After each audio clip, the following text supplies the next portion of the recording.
Hello everyone.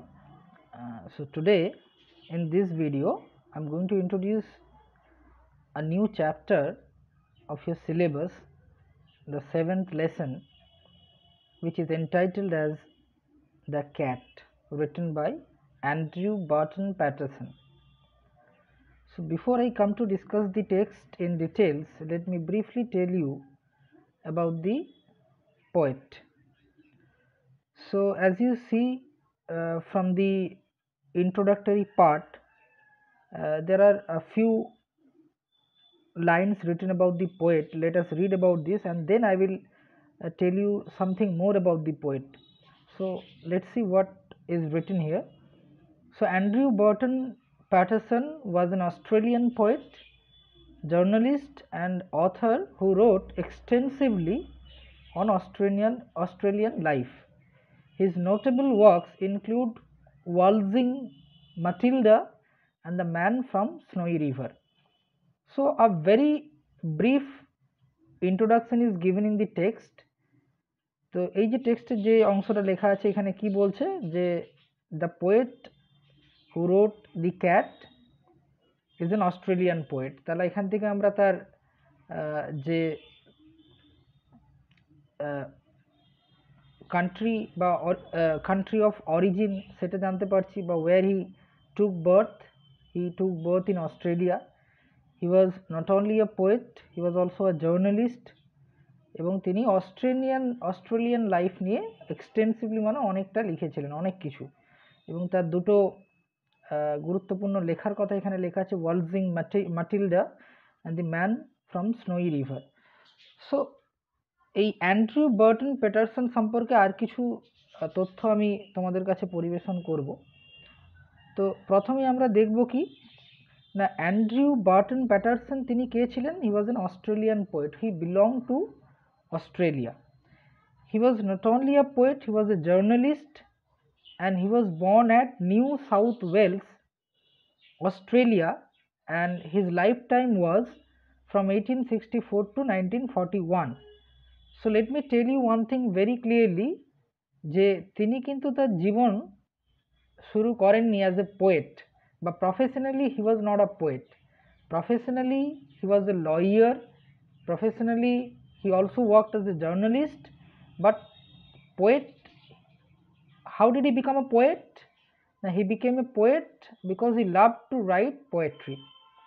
ঠিক আছে, তো তিনি অস্ট্রেলিয়ায় জন্মগ্রহণ করেছিলেন এবং he was born in 1864 and he passed away in 1941.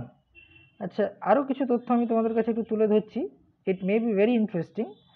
তো এগুলো তোমাদের পরীক্ষা পারপাসে হয়তো কাজে লাগবে না, বাট তোমাদের জেনে রাখতে পারো। This are very interesting information about the poet. তিনি কিন্তু তার অরিজিনাল নামে লিখতেন না। He use to right with a pseudonym. Pseudonym মানে হচ্ছে ছদ্মনাম। তো তার ছদ্মনাম কি ছিল না, বানজো প্যাটারসন বা বানজো প্যাটারসন, এই যে নামে তিনি কিন্তু লিখতেন। তো who was this Banjo? The Banjo was the name of one of his horses, favorite horses. তিনি হর্স ভীষণ পছন্দ করতেন এবং তার অনেকগুলো হর্সের মধ্যে একটা হর্সের নাম ছিল বাঞ্জো, এবং সেই নামটা তিনি তার ছদ্মনাম হিসাবে গ্রহণ করেছিলেন। আরেকটা খুব interesting point about him, a very interesting point about him is that he is known as a Bush poet. একটা টাইপ অফ পোয়েট্রি রয়েছে যেটাকে বলা হয় বুশ ব্যালাড। ব্যালাড কি হয় না, কাইন্ড অফ ন্যারেটিভ পোয়েম, যেখানে একটা গল্পের মতো করে একটা কবিতাকে পেশ করা হয়। তো তিনি কিন্তু মেনলি একজন পোয়েট হিসাবেই খ্যাত ছিলেন।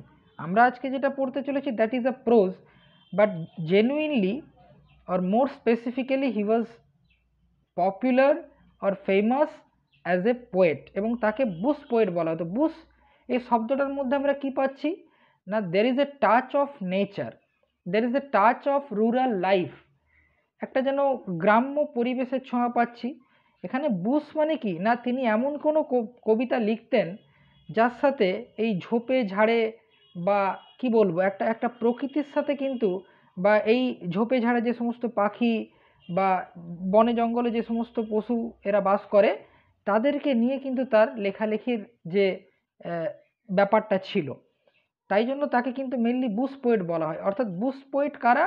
হু mainly wrote about the kind of pastoral and rural life where the chief characters are probably the animals, the birds, the insects and all this. তো তিনি একজন বুশ পোয়েট ছিলেন, যে তিনি বুশ ব্যালাডস কিন্তু লিখতেন। তো দেখো আমি তোমাদের যে টেক্সটের ইন্ট্রোডাক্টরি দুটো লাইন, তাতে দুটো কবিতার কথা বলা ছিল, সেই দুটো কবিতা সম্পর্কে একটু বলি। ওয়ালজিং মাটিল্ডা এই যে কবিতাটা, এটা কিন্তু তার লেখা একটা খুব গুরুত্বপূর্ণ কবিতা, এবং you would be very surprised to know that this poem is regarded as the unofficial national song. এটা জাতীয় সঙ্গীত কিন্তু সেটা আনঅফিসিয়াল ন্যাশনাল সং হিসাবে কিন্তু এটা পরিচিত। তাহলে বুঝতে পারছো, as a writer, as a poet, he was very distinguished, তিনি কিন্তু একটা আলাদা তার পরিচয় ছিল।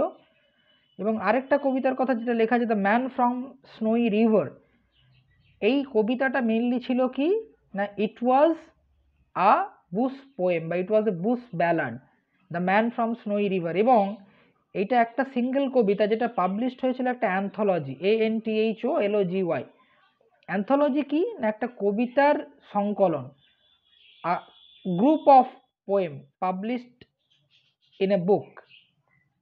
তো সেটা পাবলিশড হয়েছিল কোথায়? The man from Snowy River and other verses, এই নামের একটা অ্যান্থোলজিতে পাবলিশড হয়েছিল। এবং সেই কবিতার বইটা, সংকলনের বইটা প্রায় 1 লাখ কপিরও বেশি বিক্রি হয়েছিল, sold in more than 1 lakh copies. আর কিছু তথ্য যেগুলো আমি তুলে রেখেছি বা আমি তোমাদের জন্য পয়েন্ট আউট করেছি একটু বলে দিই। প্রফেশনালি আমি একটু আগেই বলেছি, একদম বিগিনিংয়েই, professionally he was a lawyer, then a journalist, writing was a passion to him. এবং খুব ইন্টারেস্টিংলি এটা, the last point is very significant, that he served as an ambulance driver during World War One. যখন World War One চলছিল, first World War, he also served as an ambulance driver. তো কিছু বিক্ষিপ্ত তার জীবনের ঘটনা আমি তোমাদের সাথে তুলে ধরলাম। এবং এই যে কি বলবো, এই পয়েন্টগুলো যেগুলো তোমাদের এই কবিতার সাথে বা কবির সাথে যে পয়েন্টগুলো আমি তুলে ধরলাম, তার মধ্যে যে মোস্ট ইম্পর্টেন্ট পয়েন্টগুলো মনে রাখবে, যে তিনি একজন অস্ট্রেলিয়ান পোয়েট ছিলেন, তিনি একজন বুশ পোয়েট ছিলেন, যিনি অ্যানিম্যাল লাইফ নিয়ে লিখতে পছন্দ করতেন, যিনি অস্ট্রেলিয়ান রুরাল লাইফ নিয়ে লিখতে পছন্দ করতেন, গ্রাম্য জীবন নিয়ে, প্রকৃতির মধ্যে, প্রকৃতির সাথে তার একটা ইন্টিমেট রিলেশনশিপ ছিল।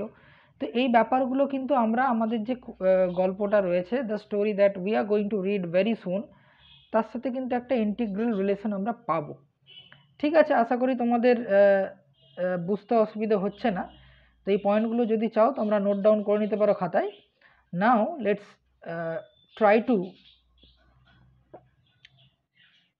Read the first unit of the prose. তো প্রথমেই আমি টাইটেলটা নিয়ে একটু বলি। I hope you remember the title, the cat. The cat যখনই আমরা শুনলাম যে দি ক্যাট, এটা শোনা মাত্রই আমাদের মনের মধ্যে একটা সিম্পল যে ইমপ্রেশন পড়ছে, যে this is about an animal, যেটা কিন্তু আমাদের প্রত্যেকের খুবই পরিচিত। The cat is it is a familiar animal, যার সম্পর্কে আমরা কম বেশি অনেকটাই জানি।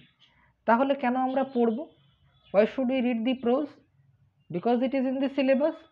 But definitely এখানে কবি যে তথ্যগুলো একটা বেড়াল সম্পর্কে তুলে ধরছেন, the points that he is going to bring out, the points that he is going to take for the reader, সেই পয়েন্টগুলো কিন্তু আমাদের সকলের সেই সমস্ত পয়েন্ট জানা নাও থাকতে পারে।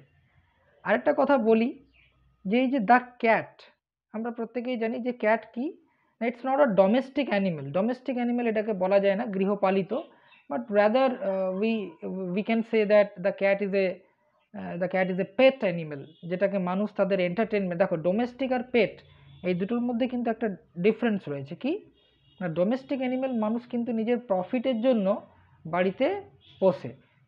মনে করো তার মধ্যে রয়েছে মনে করো শিপ, বা গোট, কাউ, এদের থেকে মানুষের প্রফিট আসে।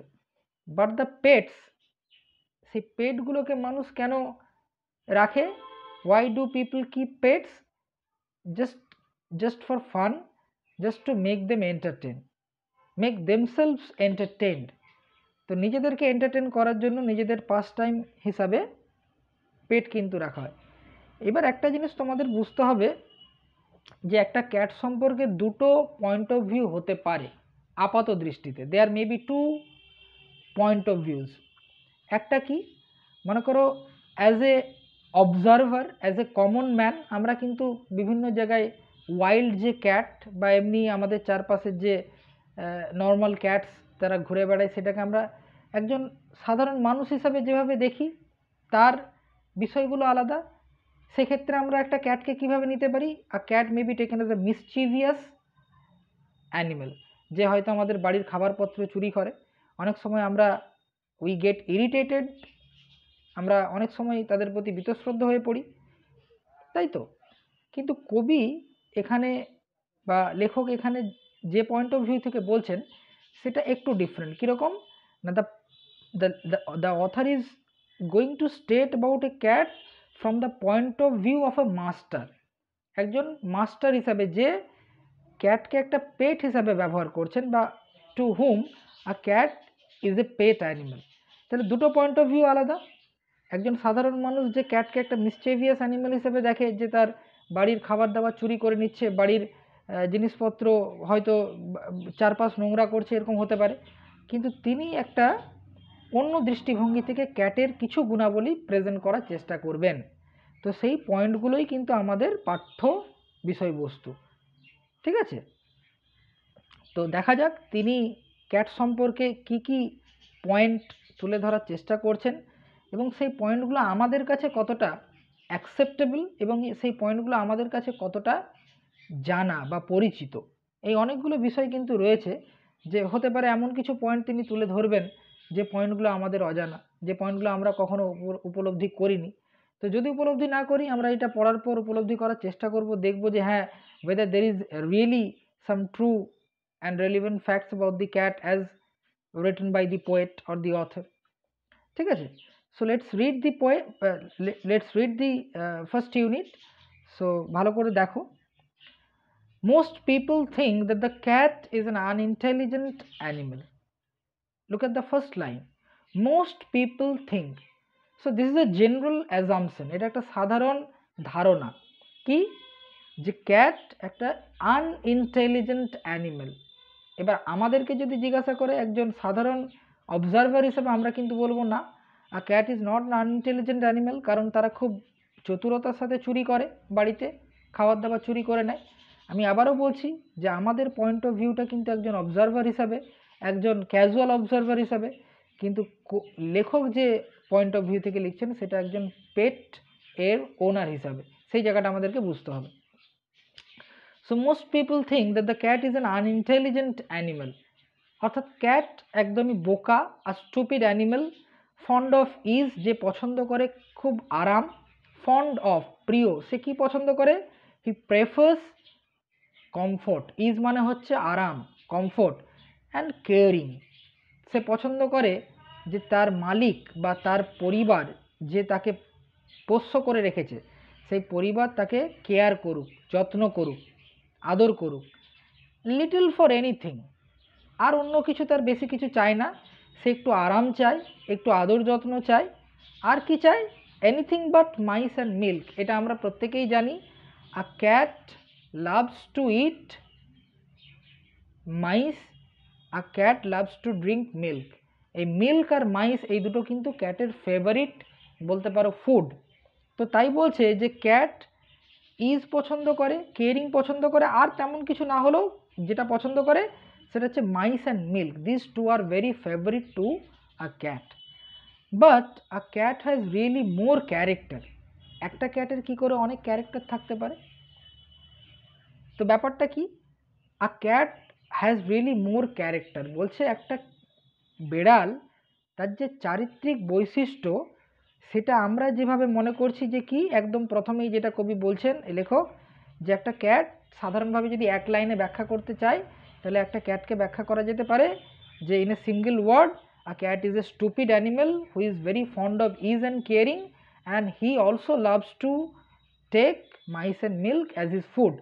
বলছে এটা এক লাইনে ব্যাখ্যা করা যেতে পারে একটা ক্যাটকে আমরা আমাদের ন্যাচারাল পয়েন্ট অফ ভিউ থেকে, কিন্তু তিনি যদি একটা লাইনেই ব্যাখ্যা করার হতো then why did he decide to write a prose, তাহলে নিশ্চয়ই তার আরও কিছু পয়েন্ট রয়েছে যেটা তিনি আমাদের কাছে তুলে ধরছেন। তো কি কি না বলছে cat has really more character, তার চরিত্রের অনেকগুলো দিক রয়েছে, there are various aspects of his character than most human beings, যেগুলো নাকি মানুষের চরিত্রের মধ্যেও এত ভ্যারাইটি নেই, এত কি বলবো এত এত এত ভার্সেটালিটি নেই মানুষের চরিত্রের মধ্যে। এটা একদমই ঠিক, কারণ মানুষ আজকের দিনে যে পরিমাণে কি বলবো মানে মানুষের জীবনটা হয়ে গেছে এক ধরনের, ইটস ভেরি রুটিন বাউন্ড হয়ে গেছে, মানে সমস্ত কিছুর মধ্যে একটা যেন রুটিন, একটা একটা কোনো একটা স্বাধীনতার কোনো ছাপ নেই, একটা একটা লিবার্টির কোনো ছাপ নেই। People are leading a mechanical life, আজকের দিনে যদি বলি we all are living a mechanical life like a robot, যেন আমাদের এই রুটিন রয়েছে সারাদিনে, we are leading the same life each and every day, we can't go beyond that set rules, তাই তো? কিন্তু একটা ক্যাট তার কিন্তু এরকম, বা যে কোনো প্রাণীর ক্ষেত্রে যদি বলি তো তাদের কিন্তু এরকম রুটিন বাউন্ড লাইফ হয় না, তাদের ক্যারেক্টারটা অনেকটাই ভাস্ট বা অনেকটাই versatile and gets a great deal more satisfaction out of life. এটাও ঠিক যে যাদের জীবনটা মানে ফ্রি, ধরো আমি যদি একটা ভ্যাগাবন্ডের কথা বলি, সে হয়তো হতে পারে তার লাক্সারিয়াস লাইফ নয়, maybe that he doesn't have wealth, maybe that he doesn't have a friend or anything, but he has one thing, that is freedom and peace of mind. একই রকমভাবে বলছে একটা মানুষ এর থেকেও অনেক বেশি জীবন থেকে সন্তুষ্টি পায় একটা ক্যাট, বিকজ তার একটাই কারণ, because a cat leads a life of his own choice, সে তার নিজের পছন্দ মতো জীবনযাপন করে, কিন্তু মানুষের জীবনটা অনেকটাই restricted by what, by some social norms, সামাজিক কিছু রীতিনীতি দিয়ে কিন্তু আমাদের জীবনটা অনেকটাই restricted. Now the poet or the author is going to briefly take us into the world of a cat. আমরা দেখব কিভাবে কবি আমাদেরকে, লেখক আমাদেরকে এই ক্যাটের যে জগৎ তাতে আমাদেরকে নিয়ে যাচ্ছেন এবং তার যে চারিত্রিক বৈশিষ্ট্যগুলোকে he will be pointing one by one. So let's see and find out what are the characteristics that led the poet write such a prose. কোন জিনিসগুলো তাকে লিখতে বাধ্য করলো ক্যাটের সম্পর্কে। দেখো, he or she is an athlete. The term is very important. Athlete মানে কি? Athlete মানে দৌড়বীর, one who can run very well, one who can run faster. তাহলে অ্যাথলেট শব্দটার মধ্যে এখানে কিন্তু একটা ফিজিক্যাল অ্যাজিলিটির কথা বলছে, শারীরিক যে একটা বলতে পারো যে একজন অ্যাথলেট কি হয়, ফিজিক্যালি ফিট, সেই ফিজিক্যাল ফিটনেসের কথাও কিন্তু বলছে অ্যাথলেট। অ্যান্ড অ্যাক্রোব্যাট হচ্ছে এমন একজন যে বিভিন্ন রকম অঙ্গভঙ্গি দেখায় এবং মানে এক ধরনের বলতে পারো জিমন্যাস্ট, যারা বিভিন্ন ধরনের সেই যোগা বা জিম এই ধরনের যোগাসনের জন্য বিভিন্ন ধরনের অঙ্গভঙ্গি দেখায়, সেই রকমের কথা বলছে। তার মানে তার যে মাসেলগুলো বা তার বডিটা কতটা ফ্লেক্সিবল, সে বিভিন্ন রকমের দৈহিক অঙ্গভঙ্গি করতে পারে সেটার কথা বলছে। অ্যান্ড এ গ্রিম ফাইটার, এবং একজন খুব সিরিয়াস, গ্রিম মানে সিরিয়াস ফাইটার, ফাইটার বলতে একজন লড়াকু, আর সিরিয়াস ফাইটার একজন। এবার প্রশ্নটা হচ্ছে লড়াই কার সাথে করে? Does he fight with us, does he fight with the members of the family where he is a pet? Definitely not, সেটা আমরা পরে জানবো। নিশ্চয়ই তার যে বন্ধু বান্ধব বা তার যে কমিউনিটির, অর্থাৎ a cat will definitely not fight with the people, he will definitely fight with another cats. বলছে অল ডে লং, সারাদিন, the cat roves about the house. সারাদিনে লোভস মানে হচ্ছে এমলেসলি ঘুরে বেড়াচ্ছে। আমি আবারও বলছি এটা বাড়ির বেড়াল যে একজন পেট, তো সেই পার্সপেক্টিভ থেকে আমরা কিন্তু পড়ব। অল ডে লং, সারাদিন, the cat roves about the house, takes things easy, কোনো জিনিসকে তেমন খুব একটা কেয়ার করছে না, যাতায়াত করছে, এদিক ওদিক যাচ্ছে, doesn't put any special attention to anything and allows himself to be pestered, এবং অ্যালাউ করছে, অনুমতি দিচ্ছে নিজেকে আদর করার জন্য। সে আদর করছে না, তাকে আদর করতে অনুমতি দিচ্ছে by the attention of the people of the house. যখন কেউ একজন, ধরো বাড়ি থেকে বিড়ালটা ঘোরাফেরা করছে, কেউ একজন এলো আদর করে দিল বিড়ালটাকে, সে কিন্তু সেটাকে মানে কি বলবো, হি ডাজেন্ট ডিনাই, সে কিন্তু অস্বীকার করছে না, he simply allows himself to be pestered by the attention of the people in the house. সে আদর করতে দিচ্ছে, সে মানুষের অ্যাটেনশন পাওয়ার জন্য তাদের কাছে কাছে যাচ্ছে। To pass the time away he sometimes watches a mouse hole for an hour or two. ব্যাপারটা বোঝার চেষ্টা করো, একটা cat who is not a pet, যে একজন পোষ্য নয়, he has a great struggle to manage his food, তাকে কিন্তু অনেকটা সংগ্রাম করতে হয় তার খাবার সংগ্রহ করার জন্য, তাই জন্য তার কাছে সময়ের মূল্য রয়েছে। But a cat who is a pet easily gets food from the master, তাহলে তার কাছে enough time to recreate himself, enough time for relaxation, enough time as a কী বলবো, মানে পাস টাইমের জন্য তার কাছে এনাফ টাইম রয়েছে। সো সেই টাইম পাসের জন্য সে কখনো কখনো কী করছে, he watches a mouse hole, একটা মনে করো কোথাও ওই বাড়িতে একটা ইঁদুরের গর্ত রয়েছে, that is a hole where mouse use to কী বলবো, সেখানে মুভ করে, চলাফেরা করে বা যাতায়াত করে, তো সেই হোলের দিকে 1 ঘন্টা 2 ঘন্টা তাকিয়ে বসেই আছে। তার ইন্টেনশন কিন্তু নয়, মানে মানে এটা একদম বাধ্যতামূলক নয়, হি মাস্ট ক্যাচ দি মাইস, ওই বেড়াল ওই ইঁদুরটাকে ধরবে বা ওই ইঁদুরগুলোকে ধরবে, এমন কিন্তু বাধ্যবাধকতা কিছু নেই। Still the cat keeps watching the hole. Why? Because there is only one cause, and that is to entertain himself. নিজেকে কি করার জন্য, টাইম পাস, এন্টারটেন, এবং just to keep himself from dying of boredom, মানে ওই মানে বোরডাম যেটা একঘেয়েমি থেকে নিজেকে দূরে রাখার জন্য এটুকু করে। পিপল গেট দিস আইডিয়া, মানুষ এটা ভেবেই নেয়, that this sort of things, এই ধরনের জিনিস is all that holds life for a cat, এই জিনিসগুলো নিয়েই কিন্তু একটা বিড়ালের জীবন, এটা মানুষ কিন্তু ভেবে নেয়, যে এই বাড়িতে ঘোরাফেরা করছে, কোনো একটা ইঁদুরের গর্তের দিকে তাকিয়ে বসে আছে, মানুষজনের আদর যত্ন নিচ্ছে, খাওয়া দাওয়া করছে, এগুলো নিয়েই একটা বিড়ালের জীবন, এটা মানুষ মনে করে আপাত দৃষ্টিতে, from the very literal point of view or the from the very apparent point of view. But watch him as the shade of evening fall, কিন্তু কবি বলছে না, that is not the whole character of a cat, এটা কিন্তু একটা বিড়ালের চরিত্রের সমস্ত দিক হতে পারে না।